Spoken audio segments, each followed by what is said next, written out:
लोकसभा चुनाव में बीजेपी को महाराष्ट्र में तगड़ा झटका लगा था और अब विधानसभा चुनाव के करीब आते ही महाराष्ट्र में सियासी पारा चढ़ चुका है।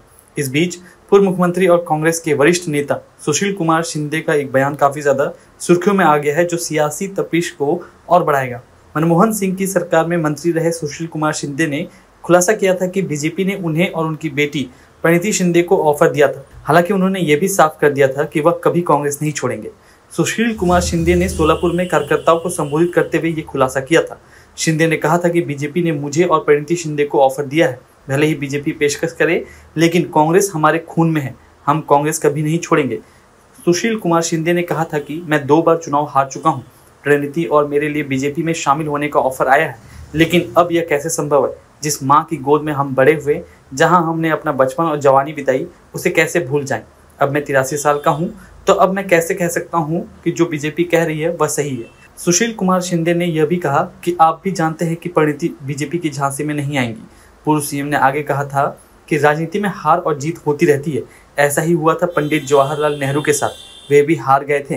पंडित नेहरू ने कहा था कि छोटे बच्चे को शुरू में सहारा देना पड़ता है, फिर वह अपने आप चलने लगता है। वह चलते चलते गिर जाता है और फिर खड़ा हो जाता है, गिरकर फिर उठना, फिर वह चलने लगता है। सुशील कुमार शिंदे ने कहा कि ये उदाहरण ऐसा है कि इंसान को तकलीफ होती है, लेकिन फिर ताकत मिलती है। किसी बात की चिंता मत करो, खराब दिन भी निकल जाएंगे, हमारे पास फिर से गौरवशाली दिन होंगे। मुझे इस बात का यकीन है, कांग्रेस को जनता का समर्थन प्राप्त है। शिंदे ने कहा कि कांग्रेस के भी अच्छे दिन आएंगे। आपको बता दें, सुशील कुमार शिंदे मनमोहन सिंह की सरकार के दौरान देश के गृह मंत्री थे। इसके अलावा उन्होंने देश के बिजली मंत्री का पद भी संभाला। वह 2004-2006 के दौरान आंध्र प्रदेश के राज्यपाल भी थे। कांग्रेस में सुशील कुमार शिंदे का कद है। अध्यक्ष महोदय, आपने मुझे बजट के ऊपर बात करने के लिए मौका दिया, मैं आपका तहे दिल से शुक्रिया अदा करती हूँ। हम भारत के लोग, जो हमारे संविधान की प्रस्तावना है, इन 4 शब्दों में भारत की ताकत और महानता छुपी है। न कोई जात, न धर्म, न भाषा, न पहराव, सिर्फ हम भारत के लोग, इसी में ही हमारी पहचान है और इसी में हमारी गरिमा बसी हुई है। पर पिछले कुछ सालों में इस पहचान को, इसी ताकत को धर्म की राजनीति से कमज़ोर बनाया गया है। आज 2024 के बजट पर बात करने के लिए आपने मुझे मौका दिया। मैं थोड़ा आपको इतिहास में ले जाना चाहती हूँ। हम सब जानते हैं और पूरा विश्व ये मानता है कि कुछ शतकों पहले भारत सोने की चिड़िया थी। उस समय जीडीपी और इस प्रकार की चीज़ें नहीं थी, पर भारत इकोनॉमिकली और कल्चरली विश्व की एक महाशक्ति थी। और हम ये भी जानते हैं कि भारत में शूरवीरों की कोई कमी नहीं थी। बावजूद इसके मुट्ठी भर हमलावरों ने हमें कई बार लूटा, और न सिर्फ लूटा, हमें सैकड़ों साल गुलाम बनाए रखा। ऐसे क्यों हुआ?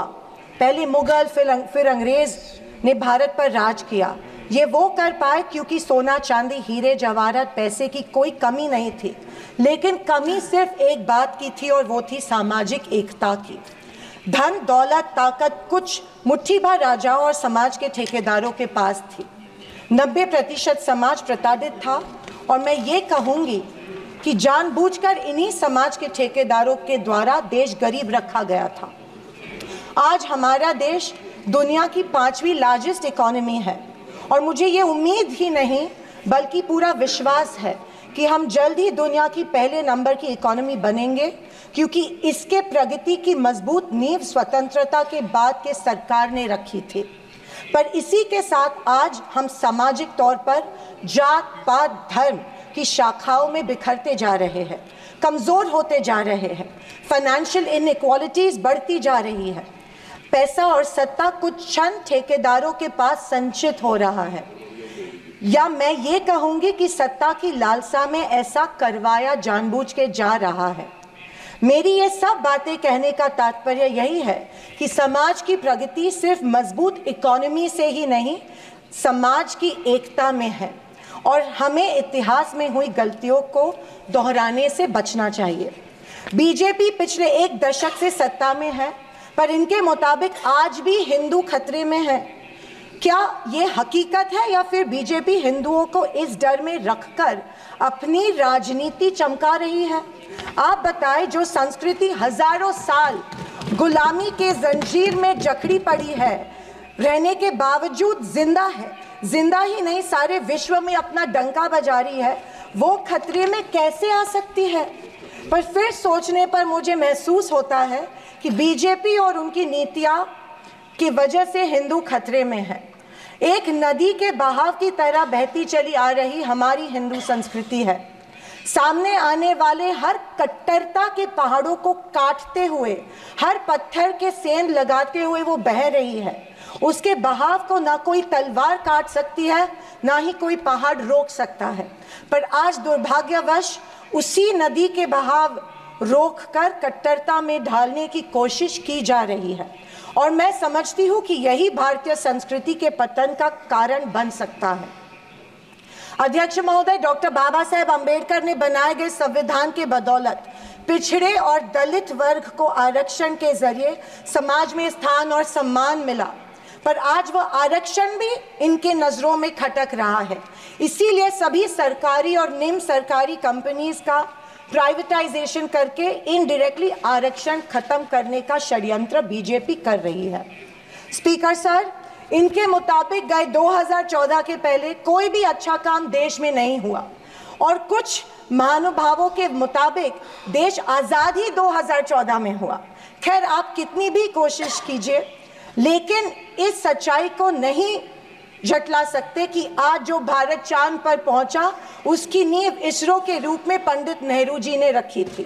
2014 से बीजेपी अपने झूठे प्रोपेगेंडा से कांग्रेस की लेगेसी को मिटाने की पुरजोर कोशिश कर रही है, पर इनकी लाखों नॉन बायोलॉजिकल कोशिश के बावजूद दुनिया इस देश को नेहरू गांधी का देश ही मानेगी। ये दुनिया की किसी भी कोने में जब जाते हैं तो इनको गांधी जी के प्रतिमा के सामने ही नतमस्तक होना पड़ता है। ऐसी सरकार और ऐसे वित्त मंत्री से हम क्या उम्मीद करें जो प्याज के बढ़ते दाम के सवाल पर कहती है कि दाम बढ़ते हो तो बढ़ने दो, मैं प्याज नहीं खाती। स्कूल कॉलेज के फीस बढ़ते हैं तो बढ़ने दो, हम शिक्षा नहीं भक्त बढ़ाते हैं। पर फिर भी जनता की प्रतिनिधि होने के नाते मेरा दायित्व है कि मैं लोगों के प्रश्न इस सदन में समक्ष पेश करूं। अध्यक्ष महोदय, पंतप्रधान किसान सम्मान योजना के बारे में मैं बोलना चाहती हूं। पंतप्रधान किसान योजना के माध्यम से किसानों को सालाना 6,000 रुपए दिए जाते हैं। 2,000 रुपए 3 इंस्टॉलमेंट्स में दिए जाते हैं। 2,000 रुपए दिए जाते हैं, लेकिन 18% फर्टिलाइजर्स के सैक पे उनको जीएसटी के माध्यम से देना पड़ता है। एक किसान एक साल में कम से कम 1 लाख के फर्टिलाइजर खरीदता है, तो आप 6,000 रुपए देते हो लेकिन 18,000 उनसे लेते हो। ये किस तरह की नाइंसाफी हुई उस किसान पे? आप मजाक उड़ा रहे हो उस किसान का। 6,000 रुपए देते, 18,000 रुपए जीएसटी के माध्यम में से लेते हो। जब यूपीए की सरकार थी तब फर्टिलाइजर्स और औजारों पे से जीएसटी एग्जेम्प्ट की गई थी। मेरी मांग है कि 2,000 रुपए का जो अमाउंट है, जो 6,000 सालाना मिलते हैं, वो बढ़ा के 12,000 किए जाने चाहिए। अध्यक्ष महोदय, किसान सम्मान योजना, मेरे कॉन्स्टिट्यूएंसी में करीबन 50,000 लोग इस योजना से वंचित है, क्योंकि इसको अप्रूवल्स नहीं मिल रहे हैं। जब वो मंत्रालय में जाते हैं और पूछते हैं हमारी योजना को अप्रूवल को क्या हुआ, वो कहते हैं कि दिल्ली जाके पूछो, हमें नहीं पता है। तो किसान योजना, किसान सम्मान योजना का इंटेंशन क्या है? या तो किसानों को फंसाया जा रहा है किसान योजना के माध्यम में से। अध्यक्ष महोदय, फसल बीमा योजना, महाराष्ट्र में, पश्चिम महाराष्ट्र में शोलापुर, सांगली, सातारा, कोल्हापुर में उड़द दाल और अरहर की दाल यहाँ पे उगाई जाती है, लेकिन फसल बीमा योजना मिलती है सिर्फ बाजरा, मक्का और सोयाबीन के लिए। आपके माध्यम में से मैं फाइनेंस मिनिस्टर से गुजारिश करती हूँ कि अरहर और उड़द के लिए भी फसल बीमा योजना के फॉर्म एक्सेप्ट किए चुके हैं, भर दिए हैं, लेकिन फसल बीमा योजना मिल नहीं रही है। अध्यक्ष महोदय, पंतप्रधान आवास योजना, आदरणीय फाइनेंस मिनिस्टर जी ने कहा कि एडिशनल 3 करोड़ हाउसेज, घर यहाँ पे इंक्रीज करके इस बजट में दे रहे हैं, लेकिन पंतप्रधान आवास योजना का टारगेट अभी तक महाराष्ट्र को नहीं मिला है, क्योंकि ये योजना जो है गांवठान जमीन पे घर बांधे जाते हैं, लेकिन असलियत ये है कि गांव में गावठान जमीन है ही नहीं। जब कलेक्टर के पास जाते हैं तो कहा जाता है कि गावठान जमीन नहीं है, गायरान जमीन ढूंढ के लाओ, हम आपको पीएम आवास योजना देंगे। अभी गावठान जमीन लाएंगे कहाँ से? तो आपके माध्यम में से मैं फाइनेंस मिनिस्टर को रिक्वेस्ट करती हूँ कि सारे कलेक्टर्स, डिस्ट्रिक्ट कलेक्टर्स को आदेश दे कि जितनी भी गावरान जमीनें हैं गाँव में, उनको गावठान करके पंतप्रधान आवास योजना लोगों को लागू की जाए और सारे जो पेंडिंग प्रपोजल्स हैं वो एक्सेप्ट किए जाए। और मेरी आपसे ये गुजारिश है कि 1,40,000 रुपए इस योजना के लिए मिलते हैं, ये बहुत टुटपुंजी है, इसके लिए 2,50,000 दिए जाए पंतप्रधान आवास योजना के लिए। अध्यक्ष महोदय, मुद्रा लोन 2014 में प्राइम मिनिस्टर ने बड़ी एम्बिशियसली मुद्रा लोन की घोषणा की थी। कल फाइनेंस मिनिस्टर ने इसकी जो राशि है 10 लाख से लेके 20 लाख की, लेकिन मुद्रा लोन उस पीरियड में उन्हीं लोगों को मिले जिनकी सिफारिशें बीजेपी के कार्यकर्ताओं ने की थी, जबकि सामान्य आदमी जो है, आम आदमी जो है, उसको ये लोन नहीं मिला था। सिर्फ कुछ चंद लोगों को ये लोन दिया गया था। मेरी ये मांग है कि कोरोना के टाइम पे जो लाभार्थी मुद्रा लोन का कर्ज फेड नहीं पाए, उनके लिए जैसे अपने अदानी अंबानी के लिए कर्जा माफ किया है, वैसे इन लाभार्थियों के लिए भी कर्जा माफ किया जाए, तुरंत माफ किया जाए मुद्रा लोन का जो परत फेड करने का कर्जा है। आदरणीय अध्यक्ष महोदय, माइक्रो फाइनेंस और चिट फंड्स जो दिए जाते हैं हमारे सेल्फ हेल्प ग्रुप्स को, बीड़ी कामगारों को, पावर लूम वर्कर्स को दिए जाते हैं, हमारी काफ़ी सारी महिलाओं को दिए जाते हैं, लेकिन ये माइक्रो फाइनेंस और चिट फंड्स पे के ऊपर रेगुलेटरी अथॉरिटी नहीं होती है, इसीलिए ये बेहिसाब इंटरेस्ट इन लोगों से, गरीब लोगों से लेते हैं।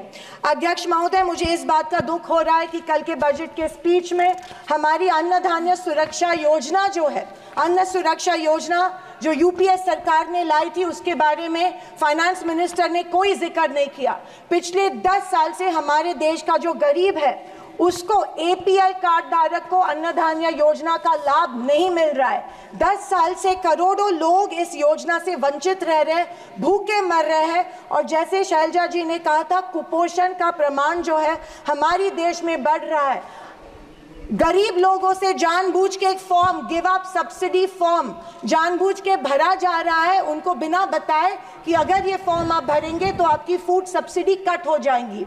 ये जबरदस्ती उनसे ये फॉर्म भरवा रहे हैं ताकि उनको इस योजना, जो कि कांग्रेस की योजना थी, उसका लाभ न मिले, और इसके वजह से ढेर सारे लोग भूखे हमारे देश में मर रहे हैं।